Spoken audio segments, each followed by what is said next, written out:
පරණ මිනිස්සු අපිට හම්බුණාට පස්සේ ඒ කියන්නේ ඔය 70 ගණන් 80 ගණන් වල මතකයන් තියෙන මිනිස්සු හම්බුණාට පස්සේ මගතොට එද්දී එක තැන්වලදී ඒගොල්ලෝ කියන දේවල් ගොඩක් තියෙනවා. අපිට ඒවා එන්නේ නැත්තේ හරියටම මොකද අපිට ඒවා ඉන්ද්‍රිය ගෝචර නැති නිසා. ඒ කියන්නේ අපිට අත්දැකීමක් නැති නිසා. එතකොට අපිට අද අත්දැකීම් තියෙනවා අද තියෙන සමාජයේ. එතකොට දැන් අපේ අවුරුදු දැන් දශක 3ක් ගෙවිලා තියෙන. ඒතර දශක 3න් දශක 1.5 විතර අපිට මතකයි.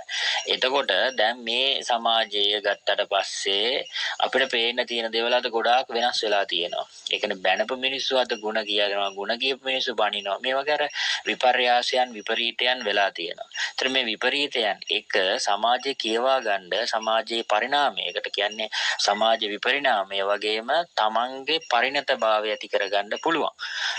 ඒක හොඳ අත්දැකීමක් අපේ සමාජයෙන් අපිට ලබන්න තියෙන.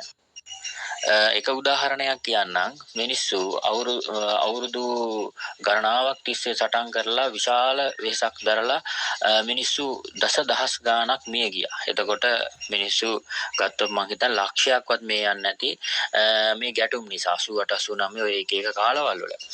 එතකොට ඒ වගේ මේ ගියපු ඒවා ඊට පස්සේ ටික කාලයක් යද්දී රාජ්‍යයක් තියෙනවා. ඒ හැමදේම තියෙනවා. පාලකයෝ මාරු වෙලා යනවා. හැබැයි ඔවුන් ආයි අතිනත බැඳ ගන්නවා. ඉතින් ඒවා එක එක වෙලාවල් වලට වචන භාවිතා කරනවා. ඒ කියන්නේ අරක කියනවා ඒක උපාය මාර්ගිකව කියනවා. එහෙම වචන විතරක් භාවිතා කරනවා. සිංහල භාෂා වචනක් තියෙනවා. ලෝකේ භාෂාවල වචන දියුණු විදිහට තියෙනවා. ඒ වචන භාවිතා කරගන්නවා. දැන් උදාහරණ සංවර්ධනයක් ගන්නකො. සංවර්ධනය කරගෙන යද්දී ඒකට සස්ටේනබල් ඩිවෙලොප්මන්ට් කියලා කොළපාට ගාපුවාම වැඩේ හරි.